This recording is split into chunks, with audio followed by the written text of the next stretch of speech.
Praise the Lord.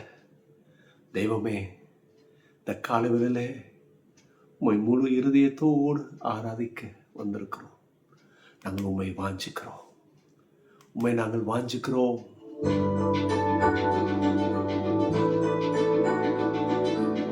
இருதயத்தை உயர்த்தி ஆராதிப்போம்.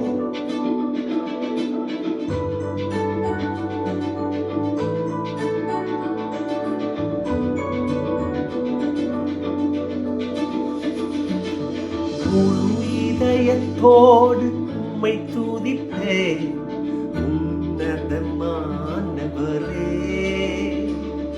உம் அதிசயங்கள் எல்லாம் எடுத்துரைப்பேன், அதிசயமானவரே. முழு இதயத்தோடு உம்மை துதிப்பேன், உன்னதமானவரே. அதிசயங்கள் எல்லாம் எடுத்துரைப்பேன், அதிசயமானவரே. உன்னதமானவரே, என் உறைவிடம் நீர்தானே. உன்னதமானவரே, என் உறைவிடம் நீர்தானே. உயர்த்துகிறேன், வாழ்த்துகிறேன், வணங்குகிறேன், உம்மை போற்றுகிறேன். உயர்த்துகிறேன், வாழ்த்துகிறேன், வணங்குகிறேன், உம்மை போற்றுகிறேன். இதயத்தை உயர்த்தி இயேசுவே, நான் உம்மை வணங்குகிறேன், நான் உம்மை போற்றுகிறேன். நீ துதிக்கு பாத்திர. படுவோக்கு அடைக்கலமே, நெருக்கடி வேளையில் புகலிடமே. ஒடுக்கப்படுவோக்கு அடைக்கலமே, நெருக்கடி வேளையில் புகலிடமே. நெருக்கடி வேளையில் புகலிடமே, நெருக்கடி வேளையில் புகலிடமே. இதயத்தோடு உம்மை துதிப்பேன், உன்னதமானவரே. அதிசயங்கள் எல்லாம் எடுத்துரைப்பேன், அதிசயமானவரே.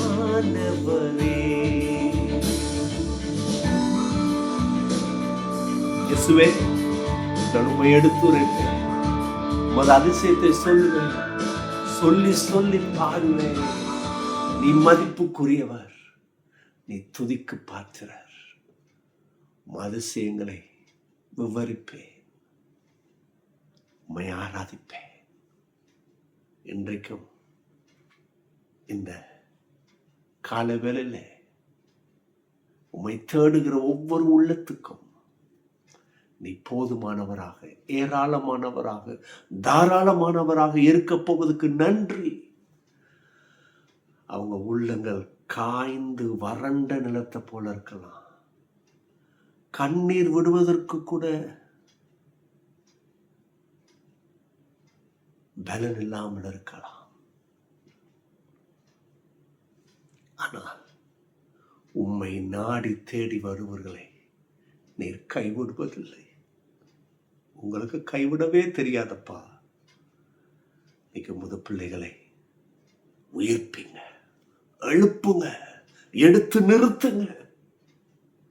புது பிரசனத்தை வாஞ்சிக்கிறோம், உதவி செய்யுங்கப்பா. ஆமென், ஆமென். எத்தனை பேர் நம்புறீங்க? நமக்கு உதவி செய்வதற்கு கர்த்தர் இருக்கிறார். அதான் உண்மை, அதுதான் சத்தியம். ஆமென். அல்லேலூயா, அல்லேலூயா. தேவ மக்களே, ரோமர் 17 அத்தியாயம் 23 வசனத்தை, அந்த 23 வசனத்தின் கடைசி பகுதியை தான் இன்னைக்கு நம்ம பார்க்க போறோம். ரொம்ப அற்புதமா பவுல் அப்போஸ்தலன் இந்த ரோம சபைக்கு சொல்றாரு, கிறிஸ்துவ உடையவன்னா யாரு, யாரு விசுவாசி, யாரு கடவுளுடைய பிள்ளைகள் என்பதை அற்புதமாய் அந்த வார்த்தையிலே அவர்களை உருவாக்குகிறார். இன்னைக்கு நமக்கு ரொம்ப அவசியம். என்ன சொல்றாரு அந்த கடைசி வார்த்தை, அந்த வசனத்துல, விசுவாசத்தினாலே வராத யாவும் பாவமே. இது ஒவ்வொரு கிறிஸ்தவன் விசுவாசி தெரிஞ்சிருக்கணும். அது ஆணா இருக்கட்டும், பெண்ணா இருக்கட்டும். இன்னைக்கு அநேகர் பாருங்க, பல விஷயத்துக்கு வாஞ்சிக்கிறாங்க. இது வேணும், இப்படி வேணும், வேலை கிடைக்கணும், திருமண காரியங்கள் நடக்கணும், முன்னேற்றம், வீடு வாங்கணும், இல்லையா, இன்னொரு தேசத்திற்கு போய் அங்க வேலை பார்க்கணும். இதெல்லாம் தவறு இல்லை. ஆனா இதெல்லாம் எப்படி கொண்டு வரணும்? உன் பிள்ளைகளுடைய ஆசீர்வாதத்தை நீ எப்படி கொண்டு வரணும்? உன் ஆசீர்வாதத்தை நீ எப்படி எடுக்கணும்? பைபிள்ல ஆதாரம் இருக்குங்க. இங்க பாருங்க கொஞ்சம். அவன் இப்படி பண்றான், இப்படி பண்ணிட்டு போனான், அப்படி பண்ணிட்டு போனான். இல்ல, அந்த ஸ்ட்ராட்டஜி கிடையாது. இது விசுவாசியினுடைய ஸ்ட்ராட்டஜி. It's so different. என்ன சொல்றாரு பவுல்? சபைக்கு சொல்றாரு, உன் குடும்ப ஜீவியத்துல, உன் குடும்ப வாழ்க்கையில, உன்னுடைய வெற்றியில, உன்னுடைய சமாதானம், உன்னுடைய செழிப்பு, இதெல்லாம் எப்படி கொண்டு வரணும்னா விசுவாசத்துல கொண்டு வரணுமா. நீ விசுவாசத்துல கொண்டு வராதபடி வேற விதத்துல ஒரு திறமை, ஒரு பெரிய ஞானத்துல செயல்பட்டனாக்கும், நான் மிச்ச மீதி எடுத்தனாக்கும், நான் ரொம்ப ஞானமா இருந்தனாக்கும், நான் கொஞ்சம் வயிற்ற கட்டி வாயை கட்டி இந்த விஷயம் நான் செஞ்சானாக்கும். இல்லை, அது எதை கொண்டு வரும்னு சொன்னா அது பாவத்தை கொண்டு வரும். அது பாவம்னு சொல்லி வேதவசனம் சொல்லுது.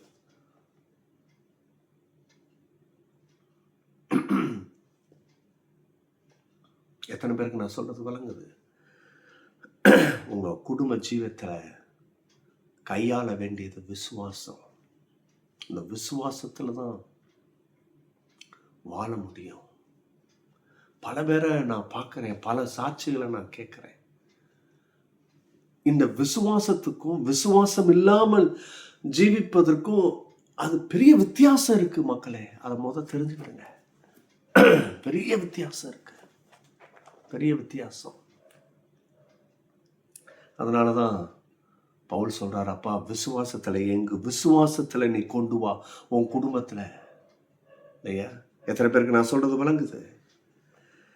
4 காரியத்தை சொல்லிட்டு முடிக்க போறேன். Faith must guide every area of life.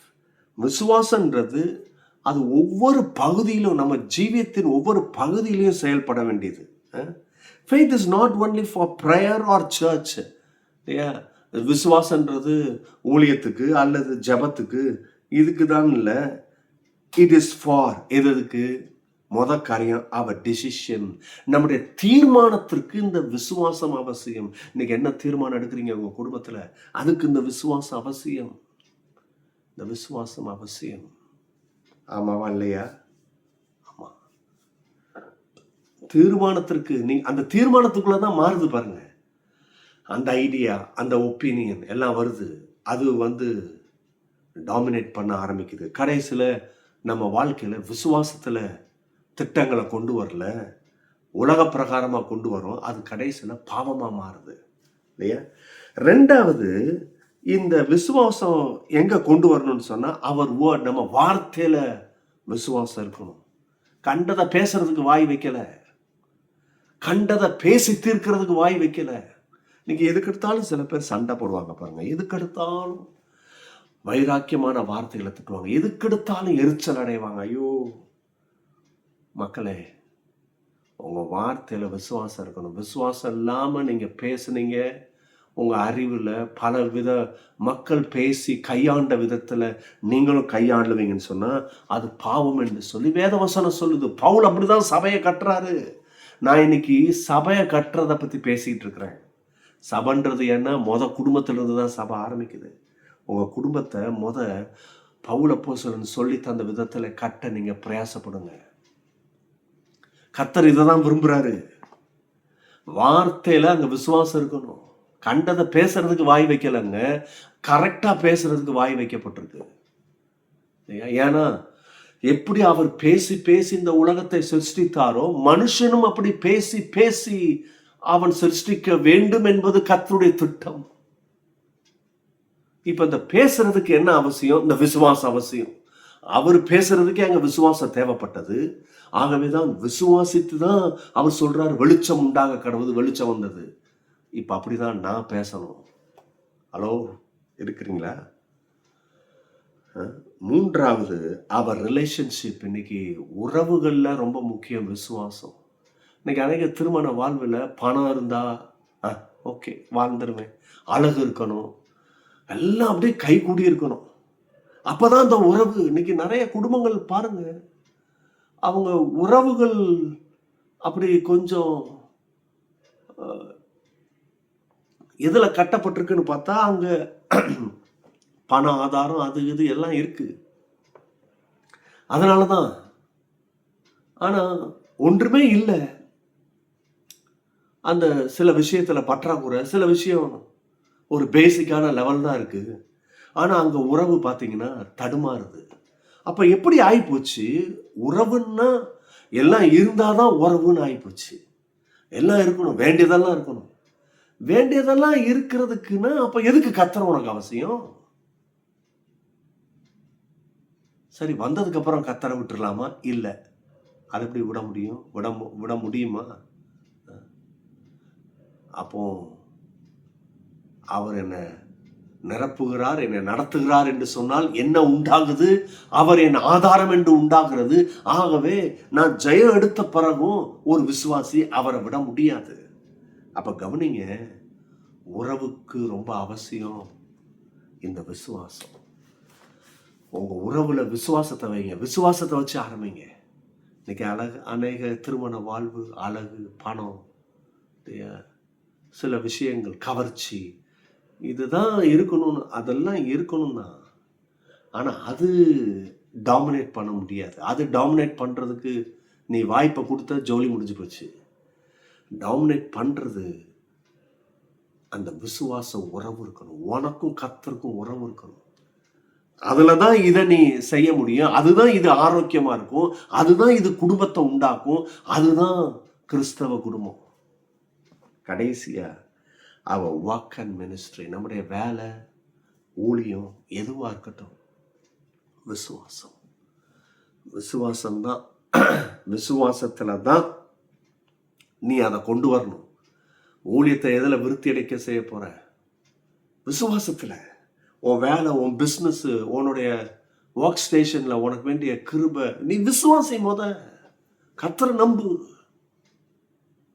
பிரியமானவர்களே, தயவாக என்னை இந்த காலவெளியில் அப்படியாக நம்மளை அர்ப்பணிப்போம். ஜெயத்தை எடுக்க முடியும். தயவு செய்து விசுவாசம் இல்லாமல் உங்கள் குடும்ப ஜீவியத்தில், தனிப்பட்ட விதத்தில், உன்னுடைய தொழிலில், ஊழியத்தில், உன் பிள்ளைங்களுடைய திட்டத்தில், எதுலேயும் உலகத்தையும் மற்ற காரியத்தையும் கொண்டு வராதிங்க. அது பாவம் என்று சொல்லுகிறது. நம்ம விசுவாசத்தில் கொண்டு வருவோமா? நீங்கள் ஆசீர்வதிக்கப்பட்டவர்கள். God bless you. Bye bye.